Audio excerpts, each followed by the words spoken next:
Hey, what's up, everyone? Bill Ethman here for Money Evolution. One of the questions that I get asked all the time is, when is the best time to do a financial plan? Well, I think oftentimes financial planning kind of gets lumped into retirement planning. So it's not uncommon for us to get a call from somebody saying, hey, I want to retire later this year, or I'm retiring next month. Sometimes we even get a call from somebody saying, hey, I'm retiring tomorrow and I need to plan right now because I don't know what to do. Well, hopefully that's not the case with your situation, but in today's video, I'm going to be talking about some reasons why you might want to look at doing a financial plan earlier in your retirement planning process. But real quick, before I get into today's video, if you're watching this and you're thinking, hey, this makes sense, and you want to have us help you put together some of your plans for retirement, you can go and click one of the links below, or you can go to wealthvisionplan.com. That'll take you over to a website that'll have some information about our Wealth Vision Comprehensive Financial Plan. If you like what you see on that page, you can click a button, answer a couple of quick questions, and you can schedule some time to talk with me one-on-one and see if our financial plan is something that might be right for you. All right, so let's jump right into the topic today. So I think one of the biggest reasons why you might want to do a financial plan earlier in your retirement planning process has to be for confidence, okay? So if you're saving money for retirement, and as you're getting closer to retirement, you're probably accumulating more and more financial assets. So one of the things a financial plan should be able to do for you is help you feel more confident about what you're doing with some of those different investments. Number one, that you're saving enough money for retirement. And so hopefully if you've done a financial plan, you've projected out some of your goals. I think in the last video that I recorded, I talked a little bit about vision and how much that vision is going to cost for you to do all the things you want to do in retirement. So we want to determine, are you saving enough money to reach your goals based on some reasonable projections? That's going to be one thing. Another thing that kind of gets overlooked there is, are you saving too much? And you say, well, can you save too much for retirement? And this is something that, believe it or not, we see on a pretty regular basis, because people haven't really thought through what that retirement vision is and how much that vision is going to cost.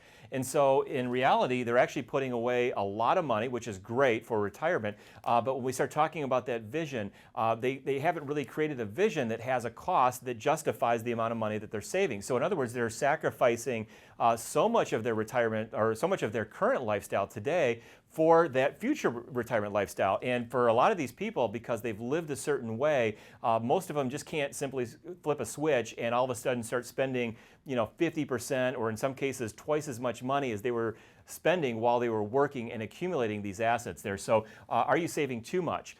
Probably one of the biggest reasons for doing a financial plan, though, earlier in the process has to do with some of the tax planning that we do.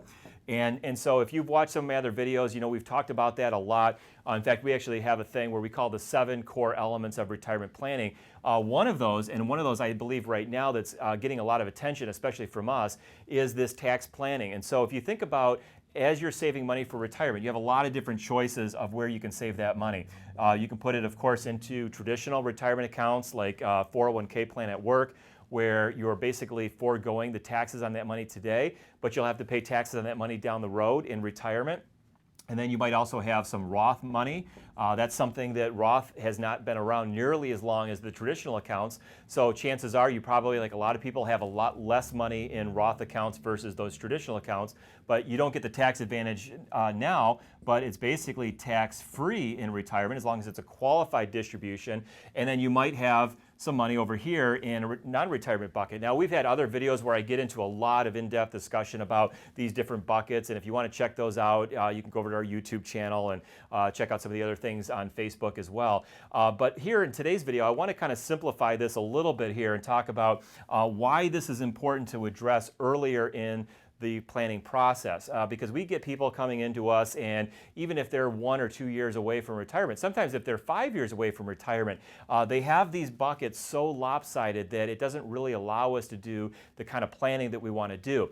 For example, if you have the bulk of your retirement savings in these traditional accounts, it can be very difficult to easily move that money into where we want to be for a lot of people, is over into the Roth bucket. And one of the things that financial plan should be able to do is determine your tax rate today and versus your tax rate in the future. And that is probably the most important thing to understand when determining primarily which of these two buckets, Roth or traditional, that you're going to want your money into. But again, projecting that forward, and only a good long-term comprehensive financial plan that does cash flow planning and also includes a income tax element to it will we be able to do that. So again, if you have a lot of money in traditional accounts, that could be a couple of things. Number one is that it actually could put you in a higher tax bracket in retirement than you were while you're working. So a lot of times we do this through Roth conversions where we're moving money over. But again, because it's going to be a taxable event, we can't do that too quickly. You know, we can't just move everything over to a Roth bucket. It's going to push you up into way too high of a tax bracket. So this is something that happens slowly over time. The other thing is that as you're contributing money to this, for some people, they're just putting all of that money in traditional buckets, because a lot of us have been taught, including myself, since the day we had these accounts available to us, is that you're going to take that tax deduction today because you're going to be in a lower tax bracket in the future. And for a lot of people, especially with these big buckets right here in traditional, that's just simply not the case. A lot of people are going to have a very big surprise and find out that they're actually in a higher tax bracket in retirement. The last thing I want to talk about on the taxes thing here is if you've got money that's in a non-retirement account, that's something also that can be a very big issue as well. And you know you have money in that non-retirement bucket because you get that 1099 every year on that account, and for the dividends, the interest, the capital gains and everything. And for a lot of people, you could be better off to try to slowly shift that money over into one of these other buckets. And there's a lot of strategies to do that, a lot of them that are not really widely known to a lot of individuals. In fact, we made a video here again for our YouTube channel not too long ago where we talked about backdoor Roth IRA strategies, where in some cases for 2019, if you're over the age of 50, you could get as much as 52, I think it's 52 or 62. We'll put it up on the screen here. So $52,000 or $62,000 in Roth IRA monies. I think it is $62,000. So we talked about that in one of our other videos.